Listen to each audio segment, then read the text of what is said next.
Bir şeyi hiç düşündün mü? Bazı insanlar vardır. Sanki hiçbir şeyi umursamıyormuş gibi görünürler. Eleştirildiklerinde tepki göstermezler. Kaybederler, dağılmazlar. İnsanlar gider, peşinden koşmazlar. Ve bu durum birçok kişiye tuhaf gelir. Çünkü çoğumuz her şeyi fazlasıyla önemsemeye alışmışızdır. Ama bazı bireyler farklıdır. Ve ilginç olan şu, bu insanlar genelde umursamaz değil. Aslında düşündüğünden çok daha bilinçlidir. Bugün sana akıllı insanların neden umursamaz göründüğünü anlatacağım. Ve bu videonun sonunda belki de sen de bazı şeyleri eskisi kadar ciddiye almamaya başlayacaksın. Başlayalım. Birinci neden, her şeyin gerçekten önemli olmadığını bilirler. Çoğu insan hayatını küçük şeylere büyük anlamlar yükleyerek geçirir. Bir yorum, bir bakış, bir mesajın geç gelmesi. Zihin hemen hikaye üretir. Ama akıllı insanlar şunu fark eder. Her şey düşündüğün kadar önemli değil. Birinin sana ters bakması, onun günüyle ilgilidir. Birinin seni eleştirmesi, onun bakış açısıyla ilgilidir. Ve bu farkındalık onlara büyük bir özgürlük verir. Çünkü artık her şeyi kişisel algılamazlar. İkinci neden, kontrol edemedikleri şeyleri bırakırlar, insan zihni kontrol etmeyi sever. İnsanları, olayları, sonuçları.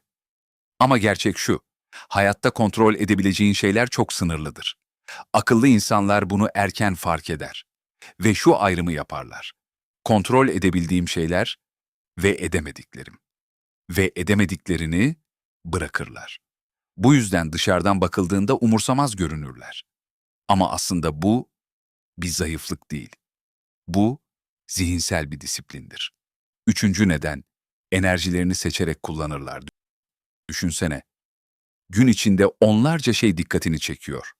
Bildirimler, mesajlar, insanların fikirleri. Eğer her şeye tepki verirsen, çok hızlı tükenirsin. Akıllı insanlar bunu bilir ve enerjilerini rastgele harcamazlar. Her tartışmaya girmezler. Her yoruma cevap vermezler. Her şeyi düzeltmeye çalışmazlar. Çünkü bilirler ki dikkat en değerli kaynaktır ve onu herkese vermezler. Dördüncü neden, onay ihtiyacını aşmışlardır. Çoğu insanın görünmeyen bir ihtiyacı vardır. Onaylanmak, beğenilmek, takdir edilmek, kabul görmek. Bu yüzden insanlar sürekli kendini anlatır. Kendini kanıtlamaya çalışır.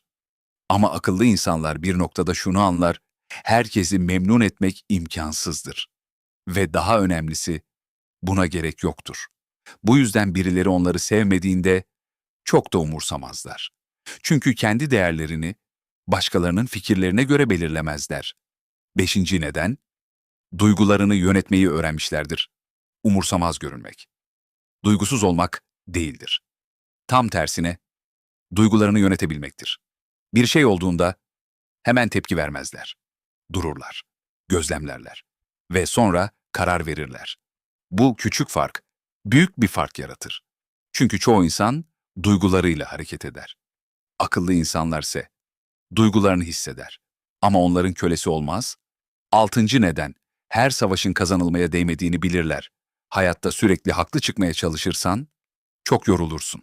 Her tartışmayı kazanmak, her şeyi düzeltmek, herkese kendini anlatmak. Bunların hepsi enerji ister. Akıllı insanlar ise şunu bilir, bazı şeyleri kazanmak, kaybetmektir. Bu yüzden bazen susarlar, bazen geri çekilirler ve dışarıdan bakıldığında umursamıyormuş gibi görünürler. Ama aslında sadece gereksiz savaşlara girmiyorlardır. Yedinci neden, zamanın değerini anlarlar. Zaman en sınırlı kaynaktır ve geri gelmez. Akıllı insanlar bunun farkındadır. Bu yüzden kiminle vakit geçirdiklerine dikkat ederler. Neye zaman ayırdıklarına dikkat ederler. Neye tepki verdiklerine dikkat ederler. Çünkü bilirler ki yanlış şeylere harcanan zaman hayatın kendisinden çalar ve bu yüzden her şeyi umursamazlar. Sadece gerçekten önemli olanı umursarlar. Ama burada çok önemli bir nokta var. Akıllı insanlar her şeyi umursamaz demek. Hiçbir şeyi umursamaz demek değildir. Onlar Doğru şeyleri umursar. Kendi gelişimlerini, kendi değerlerini, gerçek ilişkilerini. Ama geri kalan her şey gürültüdür. Ve gürültüyü susturmayı öğrenmişlerdir. Bu yüzden daha sakin görünürler. Daha kontrollü görünürler. Daha umursamaz görünürler.